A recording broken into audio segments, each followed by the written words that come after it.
Hello and welcome back to the Geek Show. I'm Rose and I'll be your host for the next hour. And of course, I've got my lovely assistant, Em, sitting right in front of me. Hello, everybody. Assistant. That's quite in theme with actually the show. I know, you're my about. companion for this week's episode. Depends what doctor you are, then I won't argue that. Okay. I mean, I can't believe that this is going to be like our last show on Radio Cali until, obviously, next year. Yeah. Because unfortunately, listeners, we do have exams coming up. You know, let me hear a big boo for that. Neither me or Em are looking forward to exams. We're not exam people. We're just very... You know what? We would be very happy if uni just floated through without any exams. Yeah, but unfortunately that's not how it works. No, that's of course not how it works. Anyway, of course, this episode we are going to be doing I would say the show that kind of cements our friendship. Yes, Doctor Who, of course. Lovely little story for you if you aren't already aware. I think we've told this story so many times that people are just bored of it. It was the first day of uni, and you know, we were both very nervous and very quiet and reserved. I mean, you can't believe that now, but hey. And we just, I think I had to go and get my student ID card or something stupid like that. Because I hadn't yet taken my mugshot. Yeah, you hadn't done that. And you were very kind and showed me where the room was. And then we just got chatting, and I think you mentioned that you love Doctor Who, and I just immediately hugged you. Yeah, you hugged me in the middle of the library. Exactly. For that, and that is the start of our friendship. That's what our here friendship we are is built today. on. Exactly. 3 years on. Can't believe it. Well, be 3 years come September, which is mad. Oh my god, 3 years. Oh, I feel old now. I'll have to start searching for those grey hairs. Anyway, of course, let's just get straight on to the show, this episode, which of course is our 9th one. I would have liked to made it to our 10th, but you know. We'll still do some of it summer for the YouTube. Of course, yeah. But this will be our last one live on Radio Cali for a bit. Anyway, so Doctor Who, before we get into the chibnall bashing that we all so love, let's just start off with, you know, what we love about Doctor Who. Let's share the love.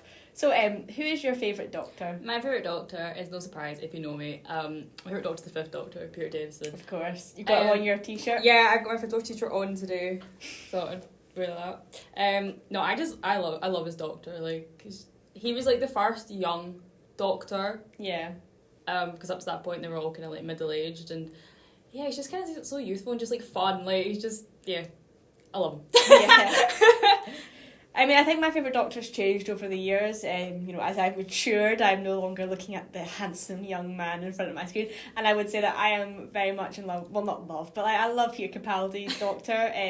He just had this very almost romantic feel to the Doctor. Almost, he was very Shakespearean and, you know, on the stage and. He was quite cool. Like, I think he's very underrated. The iconic scene of him playing the guitar on the tank. I'm sorry, that was just brilliant. Well, somebody once compared Peter Capaldi's Doctor to the cool uncle that never got married and moved to Vegas, and that is. Oh my god! Now that you said that. Yeah. Yeah. No, yeah, I love his Doctor too. Like, I wasn't a huge fan of his Doctor until series 10. Yeah. To be honest. But then I went back and rewatched his era. Yeah, I love him as well. Like, he's one of my favourites. And of course we couldn't have the Doctor without, you know, the villain of the week usually. But who's your favourite villain? My favourite villains are the Cybermen, but specifically from the 1960s, because that is when they were the proper creepy, like, you could tell they were humans, cybernetic. Did they have like human hands or something like that? Yeah, the first ones in the 10th Planet, the Mandassian Cybermen, they still had human hands. Oh. And like the cloth faces. And actually what makes it worse is because it's black and white, it looks more freaky. It gives like a Frankenstein. They had a really high-pitched voice as well, didn't they? Like. Yeah. I'm not going to do it on air because it would probably butcher any minute of the Cybermen. Yeah, because they came back in the 12th Doctor episode, the World Enough in Time, and the Doctor Falls. But yeah, it kind of captured what they were like to a certain extent. But to be honest, that design only appeared in the 10th Planet, the Cybermen's first ever story. And that was the first Doctor's last story. Then they appeared so many times in Patrick Troughton's era, the second Doctor. But they kept changing looks. But even then, it was just. All of those ones were really creepy, and after that they just kind of felt a bit too much just like robots rather than you kind of lost the human element to them. Yeah, I mean, I'd say my favourite Doctor Who villain is probably still the Slitheen. Like, I think I've told you that my nightmare would probably be feeling this claw tap you on the shoulder, and then you just turning round and just a swipe and you're dead. And also, the one thing I love about the Slitheen is they've never tried to humanise them or make them like more likeable or more sympathetic as villains. They're just a crime mafia family that don't really care who they hurt. Yeah, they are pretty horrible villains. And I feel like in Doctor Who, they are more vicious, and obviously they kind of downplayed it a bit when it came to Sarah Jane Adventures, Yeah, again, because it was more aimed at kids. But I actually think for Sarah Jane, they kind of became the main villain of the week for most of it. They became quite like a meme, to be honest, with like, oh, vinegar, you're going to get splattered of goo, like, do you know what I mean? It became more of a joke, whereas they didn't really have that, I guess, so much in that Doctor Who plus show. Of course the iconic, can you please not fart while I'm trying to save the world? Yeah, and Kristen Eccleston just played that line off so well, like, come on. Oh yeah, it was brilliant. He sounded so offended, he's like, excuse me, I'm trying to be awesome here, and you're just farting away. I forgot about that. Of course, we also couldn't have the Doctor without their companion of, companion, I would say companion of the week, but no, they're not that disposable. No. Some of them do get to live. Yeah. I was going to say they get to live happy lives, but usually they leave the TARDIS very scarred. Yeah. So, favourite companion? My favourite companion is Perry, who was a companion to the 5th and then the 6th Doctor. Because she's very much like us. I mean, she's our age. Yeah. She's a college student. She's studied botany, because when it comes to like some of the planets, she's like intrigued by the flowers and all that. Like, Yeah.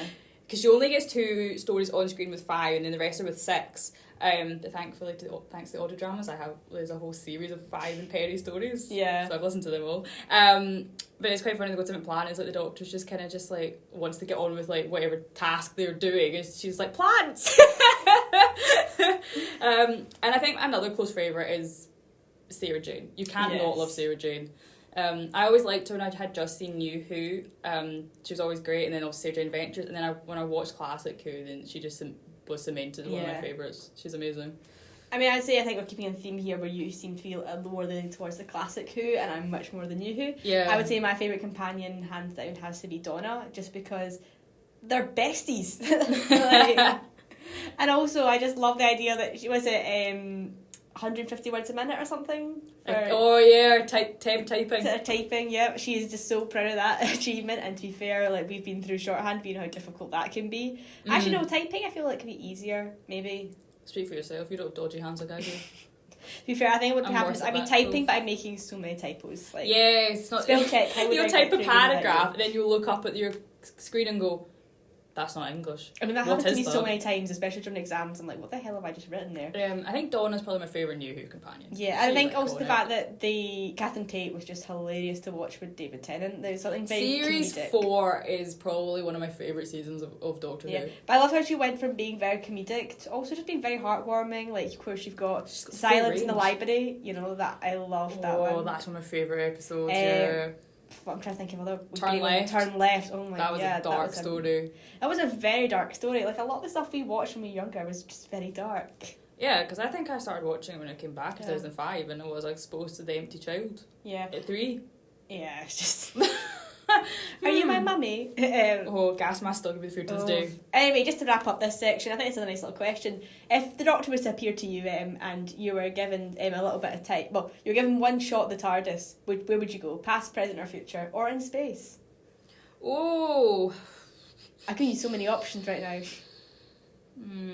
I think I'd like to go to space, to be honest. I think it'd be quite cool. Or even just to see the Earth from space. I think that would be cool.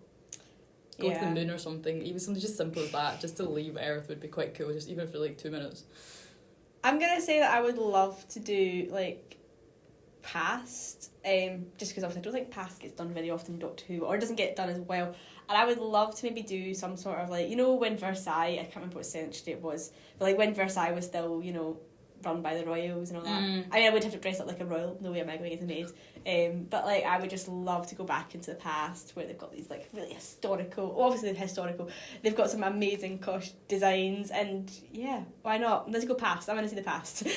I was just gonna be terrified of the future. I'd be like, I don't know if I want to see the future. Yeah, I don't think I'd want to see the future either, to be honest. Yeah, the future's a bit scary. Anyway, I think that wraps up this section. So before we move on to our second section, which is gonna be reminiscing about the Chibnall era, which is soon to finish, thank God. We're just going to play you a little bit of Forever Young by Alphaville, so let's just get that on then.